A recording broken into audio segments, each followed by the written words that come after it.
रात के करीब 11 बज रहे थे। पूनम अपने दोस्त के बर्थडे से लौटी थी। घर पहुंचते ही पूनम ने घर का दरवाज़ा खोला और अपने कमरे की तरफ जा रही थी कि तभी उसे पापा के कमरे से अजीबो-गरीबो आवाज़ आने लगी। पूनम की मां निर्मला 2 दिन पहले ही मायके चली गई थी।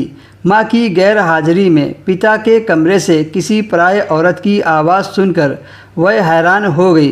पूनम चुपके से 100 कदमों के साथ अपने पिता के कमरे के पास गई और बहुत हिम्मत करके पूनम ने दरवाजे को थोड़ा हल्का खोलते हुए देखा कि उसके पिता किसी पराये औरत को अपने बाहों में लिए बैठे थे।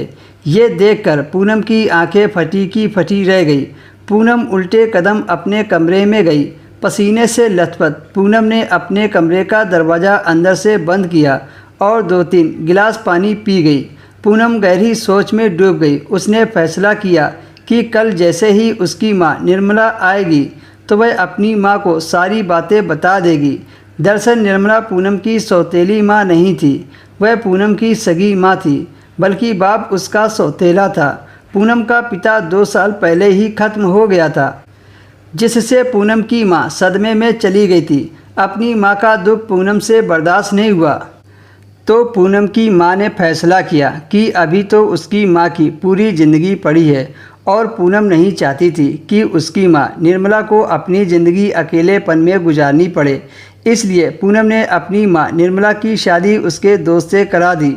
लेकिन आज यह सब देखने के बाद पूनम को अपने फैसले पर पछतावा होने लगा और उसे लगा कि उसने शादी गलत इंसान से करवा दी है, जो वह पूनम की माँ को धोखा दे रहा है।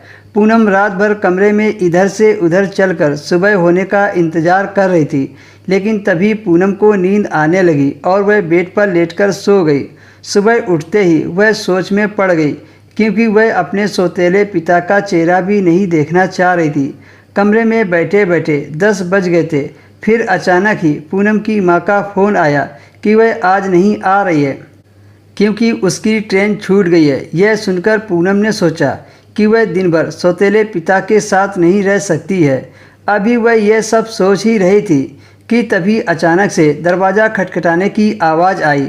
उसने पूछा कौन, तो उसका पिता बोला, पूनम दरवाज़ा खोलो, मुझे तुमसे कुछ काम है। पूनम ने दरवाज़ा खोल दिया और वह सीधा बेड पर आकर बैठ गया। फिर पूनम ने पूछा कि क्या बात है पिताजी, तो पिता ने उसका हाथ पकड़कर अपने ऊपर खींच लिया और ज़ोर से दबा दिया और फिर ज़बरदस्ती